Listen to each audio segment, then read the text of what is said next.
How to adjust the light and color of an image in Photoshop.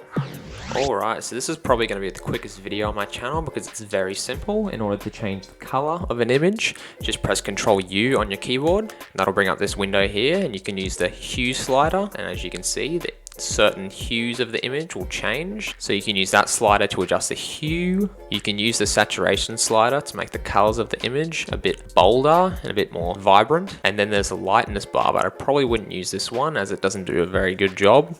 However, the brightness and contrast button in the image window does a pretty good job. As you can see, if you just turn up the brightness bar, the image will light up a bit better.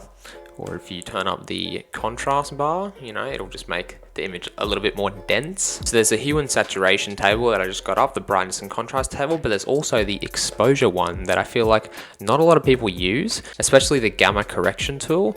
I use this all the time to contrast my photos, and it's a really, really strong slider. If you see, you can keep sliding it all the way across, and it makes the image a lot more dense than the regular contrast bar. And then there's also the exposure, which brings even more brightness to the image, even more so than the brightness bar, as we just showed before. So these three tools are the only ones you really need to adjust the light or color of an image in Photoshop.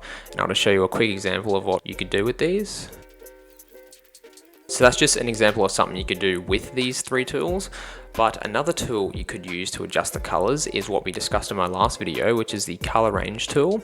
And this tool would be used if you just want to change specific colors in the overall image, such as if I wanted to change this brown of the rock, I could just use the add to sample eyedropper, which we discussed in my last video. I could just select all the colors of that rock that I'd like to change. Click OK, and then Photoshop will make a selection, and then we can use the three tools that we just discussed to make whatever changes we think is necessary. We could do something as simple as that, just to make the rock a bit less red than it was before, and that's how you change the light and color of an image in Photoshop. Thank you very much for watching. If you have any suggestions or aspects of Photoshop that you'd like to learn about, please let me know in the comments, and I'll see you in the next video.